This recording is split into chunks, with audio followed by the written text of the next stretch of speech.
بسم اللہ الرحمن الرحیم۔ تو اہل بیت سے محبت یہ ہمارے ایمان کا تقاضا ہے، ہمارے ایمان کی پہچان ہے۔ میرے آقا علیہ الصلوۃ والسلام کا پیارا اس پہ فرمان ہے، اور ہمیں اہل بیت سے محبت کرنی چاہیے۔ اور بالخصوص اس گلشن کے مہکتے پھول حضرت امام حسن۔ کون حضرت امام حسن؟ وہ حضرت امام حسن جب پیدا ہوتے ہیں تو جن کے کان میں ان کے کان میں اذان میرے آقا خود دیتے ہیں، اور جن کو گھٹی تحریک گھٹی جو ہے وہ میرے آقا اپنے مبارک لعاب کو ان کے منہ میں ڈالتے ہیں، اور گھٹی خود دیتے ہیں، گھٹی خود ڈالتے ہیں۔ وہ حضرت امام حسن، حضرت انس رضی اللہ تعالی عنہ فرماتے ہیں کان اشبہم برسول اللہ صلی اللہ تعالی علیہ وآلہ وسلم، کہ حضرت امام حسن سب سے بڑھ کر سرکار صلی اللہ تعالی علیہ وسلم کے مشابہ تھے، سرکار کے مشابہ تھے۔ تو حضرت امام حسن رضی اللہ تعالی عنہ آپ کی ولادت 3 ہجری میں ہوئی، 15 رمضان المبارک کا دن تھا، اور مدینہ منورہ میں آپ پیدا ہوئے۔ اور یہ میں عرض کر چکا، میرے آقا علیہ الصلوۃ والسلام نے خود ہی ان کو گھٹی دی، اور اذان بھی میرے آقا نے خود ہی کہی، اور پھر ان کے عقیقے میں میرے آقا علیہ الصلوۃ والسلام نے 2 دمبے ذبح کیے۔ بڑا پیار تھا سرکار کو حضرت امام حسن رضی اللہ عنہ سے۔ یہ وہی حضرت امام حسن ہے کہ کبھی میرے آقا علیہ الصلوۃ والسلام تشریف فرما ہوا کرتے تھے تو دوڑتے دوڑتے آتے میرے آقا کی گود میں بیٹھ جاتے، کبھی آقا کی پیاری داڑھی سے کھیل رہے ہیں، کبھی امامے سے کھیل رہے ہیں، کبھی زلفوں سے کھیل رہے ہیں، میرے آقا کچھ بھی نہیں کہتے، کبھی بھی نہیں جھڑکا۔ حضرت ابو ہریرہ رضی اللہ تعالی عنہ آپ فرماتے ہیں کہ میں جب بھی حضرت امام حسن کو دیکھتا ہوں میری آنکھوں سے آنسو نکل پڑتے ہیں، آنسو جاری ہو جاتے ہیں۔ وجہ کیا ہے، بات کیا ہے؟ آپ فرماتے ہیں ایک دن ایسا ہوا کہ میں سرکار کے ساتھ تھا، تو سرکار بھی اور میں بھی ہم ایک بازار میں گئے، بازار سے واپسی کے اوپر ہم جب آئے حضرت فاطمۃ الزہرا رضی اللہ تعالی عنہا کے گھر، تو میرے آقا نے ارشاد فرمایا چھوٹا بچہ کہاں ہے؟ چھوٹا بچہ کہاں ہے؟ تو تھوڑی دیر کے بعد دوڑتے دوڑتے حضرت امام حسن جو ہیں وہ آ گئے، میرے آقا بیٹھے ہوئے تھے، دوڑ کر ہی آئے اور آقا کی پیاری گود میں بیٹھ گئے، سرکار کی گود میں بیٹھ گئے۔ حضرت ابو ہریرہ فرماتے ہیں میں دیکھ رہا ہوں اپنے مبارک ہاتھ کبھی میرے آقا کی داڑھی کے اوپر لگاتے ہیں، کبھی چہرے کے اوپر لگاتے ہیں، اور یوں اپنے نانا جان سے کھیل رہے ہیں۔ اور میرے آقا علیہ الصلوۃ والسلام کبھی کندھوں کے اوپر چڑھ جاتے ہیں، کبھی پیٹھ کی طرف آ جاتے ہیں، تو میرے آقا نے جھڑکا نہیں، منع نہیں فرمایا۔ کچھ ہی دیر کے بعد حضرت ابو ہریرہ فرماتے ہیں کہ پیارے آقا علیہ الصلوۃ والسلام نے حضرت امام حسن کو پکڑ لیا، پکڑنے کے بعد آپ کا منہ کھولا اور اپنی مبارک زبان حضرت امام حسن کے منہ میں ڈال دی، اپنی مبارک زبان حضرت امام حسن کے منہ میں ڈال دی، اور حضرت امام حسن جو ہیں اپنے نانا کی پیاری زبان کو چوس رہے ہیں۔ ارے وہ زبان جس کے بارے میں میرے آقا نے خود ارشاد فرمایا اس سے حق کے علاوہ کچھ بھی نہیں نکلتا، حضرت امام حسن کے منہ میں وہ زبان ہے۔ حضرت ابو ہریرہ فرماتے میرے آقا نے آپ کے منہ میں زبان دی، رکھی، اور اس کے بعد 3 مرتبہ ارشاد فرمایا اے اللہ میں حسن سے محبت کرتا ہوں تو بھی اس سے محبت کر، میں حسن سے محبت کرتا ہوں تو بھی اس سے محبت کر، میں حسن سے محبت کرتا ہوں تو بھی اس سے محبت کر۔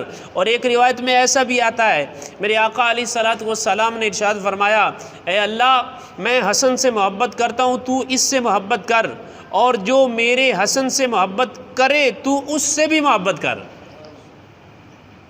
جو میرے حسن سے محبت کرے تو اس سے بھی محبت کر۔ تو میرے پیارے اور محترم عاشقان رسول، بڑا عشق تھا، بڑا پیار تھا، بڑی محبت تھی اس پیارے نانا اور پیارے نواسے کے درمیان۔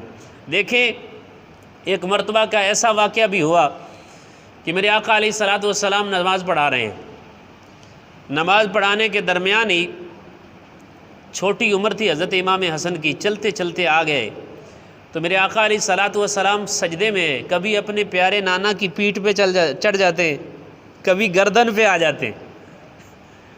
ایسا یعنی والہانہ محبت اور انداز کہ میرے آقا علیہ الصلوۃ والسلام جب نظر آ جاتے تو اپنے عشق اور پیار کو یوں پورا کیا کرتے.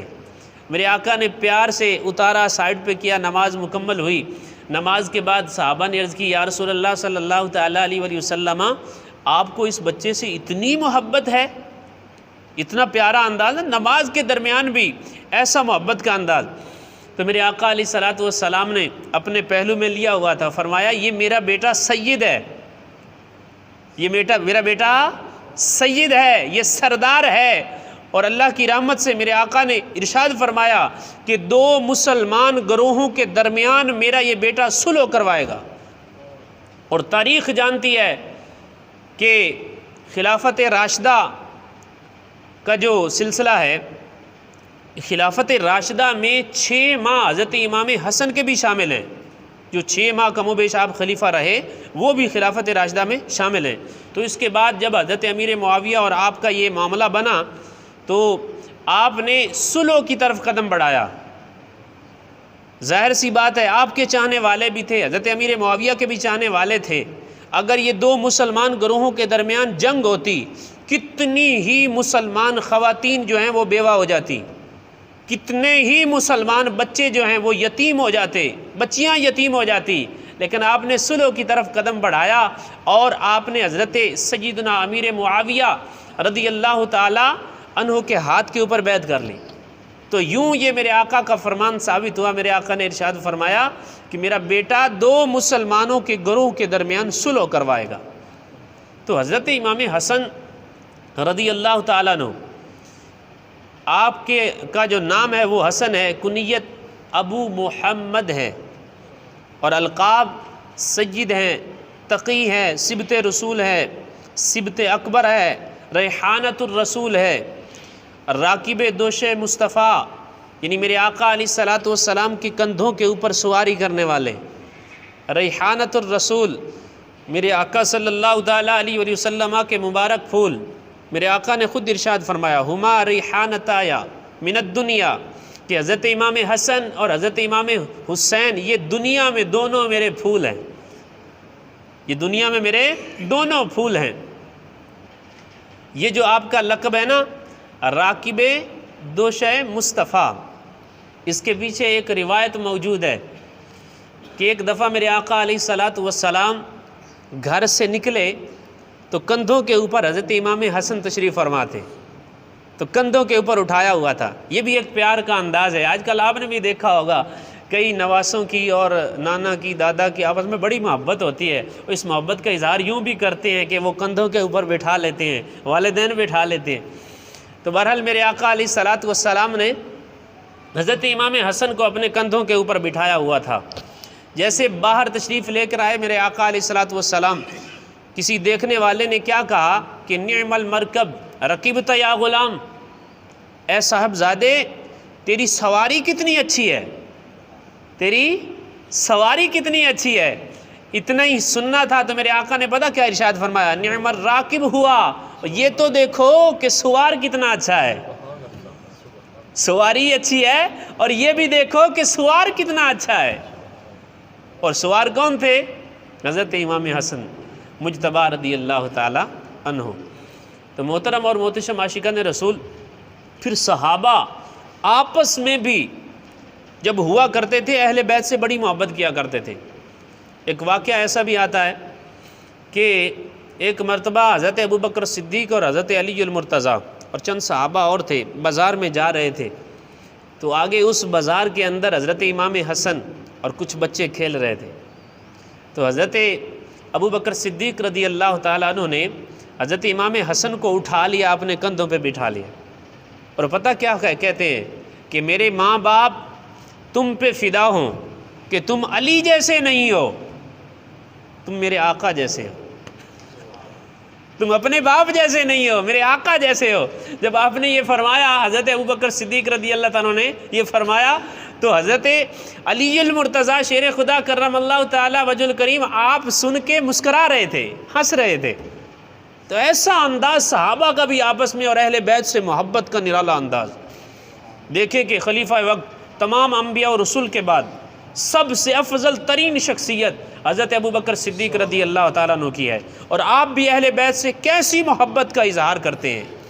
تو میرے پیارے اور محترم عاشقان رسول، حضرت امام حسن جو ہیں ان کی جو وفات ہے یہ دو قول ملتے ہیں، ایک 49 کا ملتا ہے 49 ہجری، اور ایک 50 کا ملتا ہے کہ 50 ہجری میں آپ کی وفات ہوئی. تو یوں آپ نے تقریباً کم و بیش 47 سال عمر پائی.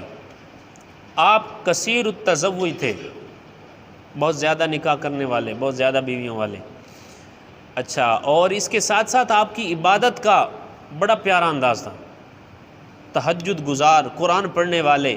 ایک تختی کے اوپر آپ نے تلاوت قرآن سے محبت، دیکھیں کہ ایک تختی کے اوپر آپ نے سورہ کہف لکھی ہوئی تھی، 15ویں پارے میں موجود ہے اور 16ویں میں یہ ختم ہوتی ہے، آدھے پارے سے زائد ہے. تو اس سورت کو آپ نے تختی کے اوپر لکھا ہوا تھا، اور جس بھی اپنی زوجہ کے پاس تشریف لے کر جاتے یہ تختی ساتھ لے کر جاتے ہیں، ہر رات کو اس کی تلاوت فرماتے ہیں. یعنی دیکھیں کہ ہمارے پیارے صحابہ، میرے آقا کی مبارک آل، ان کا انداز، قرآن سے محبت کیسی ہے کہ قرآن ساتھ ہے، اگر رات کو تلاوت نہ ہو ذوق بھی نہیں ملتا، وہ رات ہی نہیں پوری ہوتی. تو ایسا جذبہ اور نماز کی لگن، قربان جائیے. یہ آپ کے انداز میں سے ہے کہ جب آپ وضو کرتے آپ کے چہرے کا رنگ جو ہے متغیر ہو جاتا. پوچھنے والے پوچھتے حضور کیا بات ہے، اتنے پریشان کیوں ہیں؟ آپ کہتے کیا تم جانتے نہیں میں کس شہنشاہ والا کی بارگاہ میں حاضری کے لیے حاضر ہو رہا ہوں، کس کی بارگاہ میں میری حاضری ہے. اور پھر یہ بھی آتا ہے، علماء نے لکھا ہے کہ آپ نے نماز پڑھنے کے لیے ایک اسپیشل سوٹ بنایا ہوا تھا. ہمارا تو بعض اوقات ایسا سسٹم ہوتا ہے کہ ہمارے پاس اچھے کپڑے ہوں بھی صحیح نا، تو پھر بھی ہم نہیں پہنتے، نماز ہی پڑھنی یار، ٹھیک ہے. لیکن قربان جائیے، یہ ایسی مبارک یا شخصیات تھیں کہ شرح صحیح مسلم میں نے پڑھا کہ آپ نے ایک اسپیشل سوٹ بنایا ہوا تھا جس کو صرف نماز کے وقت پہنا کرتے تھے. اور لوگ آپ سے پوچھتے تھے کہ حضور کیا بات ہے، اتنا قیمتی سوٹ، اتنا اچھا اور بیوٹیفل خوبصورت سوٹ آپ نماز کے وقت کیوں پہنتے ہیں؟ آپ فرماتے تھے اللہ جمیل ہے، جمال کو پسند کرتا ہے.